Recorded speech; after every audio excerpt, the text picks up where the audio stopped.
पृथ्वीराज चौहान 12वीं शताब्दी के भारत के महान राजपूत सम्राटों में गिने जाते हैं, जिनकी वीरता, स्वाभिमान और प्रेम गाथा आज भी लोगों को प्रेरित करती है। उनका जन्म लगभग 1166 ईस्वी में अजमेर के चौहान वंश में हुआ। उनके पिता सोमेश्वर चौहान अजमेर के शासक थे और माता कर्पूर देवी एक धर्मनिष्ठ एवं साहसी रानी थीं। बचपन से ही पृथ्वीराज असाधारण प्रतिभा के धनी थे। वे तेज स्मरण शक्ति वाले थे और कम आयु में ही उन्होंने शास्त्र, राजनीति, प्रशासन और युद्ध कला की शिक्षा प्राप्त कर ली थी। घुड़सवारी, तलवारबाजी और धनुर्विद्या में वे अत्यंत निपुण थे। विशेष रूप से शब्दभेदी बाण चलाने की कला ने उन्हें अद्वितीय योद्धा बना दिया था, क्योंकि परंपरा के अनुसार वे केवल ध्वनि सुनकर लक्ष्य भेद सकते थे। जब पृथ्वीराज लगभग 11 वर्ष के थे, तभी उनके पिता का निधन हो गया और उन्हें सिंहासन संभालना पड़ा। प्रारंभिक वर्षों में उनकी माता ने शासन संचालन में मार्गदर्शन दिया, किंतु शीघ्र ही उन्होंने अपनी नेतृत्व क्षमता सिद्ध कर दी। उन्होंने प्रशासन को सुदृढ़ बनाया, सेना को संगठित किया और राज्य की सीमाओं को सुरक्षित रखने के लिए कई अभियान चलाए। युवा अवस्था तक पहुंचते पहुंचते उन्होंने अजमेर के साथ दिल्ली पर भी अधिकार स्थापित कर लिया और उत्तर भारत में अपनी शक्ति को मजबूत किया। उनकी सेना अनुशासन, साहस और विशेष रूप से घुड़सवार दल की गति और शक्ति के कारण प्रसिद्ध थी। उन्होंने कई पड़ोसी राज्यों को पराजित कर अपने साम्राज्य का विस्तार किया और एक न्यायप्रिय तथा शक्तिशाली शासक के रूप में प्रतिष्ठा अर्जित की। इसी काल में कन्नौज के राजा जयचंद के साथ उनकी राजनीतिक प्रतिद्वंद्विता बढ़ने लगी। दोनों राजाओं के बीच प्रतिष्ठा और प्रभुत्व की होड़ थी।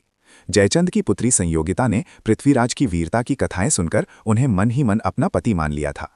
जब जयचंद ने स्वयंवर का आयोजन किया और अपमान के उद्देश्य से पृथ्वीराज की प्रतिमा को द्वारपाल के रूप में स्थापित कराया, तब स्वयंवर के दिन संयोगिता ने सभी उपस्थित राजाओं को अनदेखा करते हुए उस प्रतिमा को वरमाला पहना दी। उसी क्षण पृथ्वीराज अपने सैनिकों के साथ वहां पहुंचे और संयोगिता को अपने साथ ले गए। ये घटना भारतीय इतिहास की सबसे प्रसिद्ध प्रेम कथाओं में गिनी जाती है और उनके साहस तथा आत्मविश्वास को दर्शाती है। उधर पश्चिम से महत्वाकांक्षी शासक मोहम्मद गौरी भारत पर आक्रमण करने की योजना बना रहा था। उसका उद्देश्य उत्तरी भारत पर अपना प्रभुत्व स्थापित करना था। 1191 ईस्वी में तराइन के मैदान में दोनों सेनाएं आमने सामने आईं, जिसे इतिहास में बैटल्स ऑफ तराइन के प्रथम युद्ध के रूप में जाना जाता है। इस युद्ध में पृथ्वीराज की सेना ने अद्भुत वीरता का प्रदर्शन किया और गौरी की सेना को बुरी तरह पराजित कर दिया। गौरी घायल होकर युद्धभूमि से भाग निकला। इस विजय से पृथ्वीराज की कीर्ति दूर दूर तक फैल गई और वे उत्तर भारत के सबसे शक्तिशाली शासकों में गिने जाने लगे। किंतु ये विजय स्थायी सिद्ध नहीं हुई। 1192 ईस्वी में गौरी अधिक संगठित और विशाल सेना के साथ पुनः लौटा। इस बार उसने नई रणनीति अपनाई और निरंतर हमलों से राजपूत सेना को थका दिया। भीषण युद्ध के बाद परिस्थितियां पृथ्वीराज के विरुद्ध हो गई और वे पराजित होकर बंदी बना लिए गए। ये पराजय भारतीय इतिहास का एक निर्णायक मोड़ मानी जाती है, क्योंकि इसके बाद उत्तरी भारत में तुर्की सत्ता की स्थापना का मार्ग प्रशस्त हुआ। लोक कथाओं के अनुसार बंदी बनाए जाने के बाद पृथ्वीराज की आंखें फोड़ दी गई, परंतु उनका साहस और आत्मसम्मान अडिग रहा। उनके मित्र और दरबारी कवि चंद बरदाई उनसे मिलने पहुंचे। कहा जाता है कि उन्होंने काव्य संकेत के माध्यम से शत्रु की दूरी और दिशा का ज्ञान कराया। इस संकेत के आधार पर पृथ्वीराज ने शब्दभेदी बाण चलाकर गौरी का वध कर दिया। यद्यपि इतिहासकार इस घटना की प्रामाणिकता पर मतभेद रखते हैं, फिर भी ये कथा लोक गाथाओं में वीरता और स्वाभिमान के सर्वोच्च प्रतीक के रूप में जीवित है। पृथ्वीराज चौहान की जीवन गाथा का विस्तृत वर्णन प्रसिद्ध ग्रंथ पृथ्वीराज रासों में मिलता है, जिसमें उनके शौर्य, प्रेम और संघर्ष का काव्यमय वर्णन किया गया है।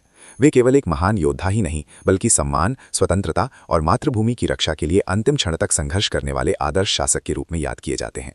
आज भी उनका नाम राजपूत गौरव, साहस, आत्मसम्मान और देशभक्ति का प्रतीक माना जाता है। उनकी कहानी हमें सिखाती है कि साहस, दृढ़ निश्चय और सम्मान की रक्षा के लिए किया गया संघर्ष व्यक्ति को इतिहास में अमर बना देता है।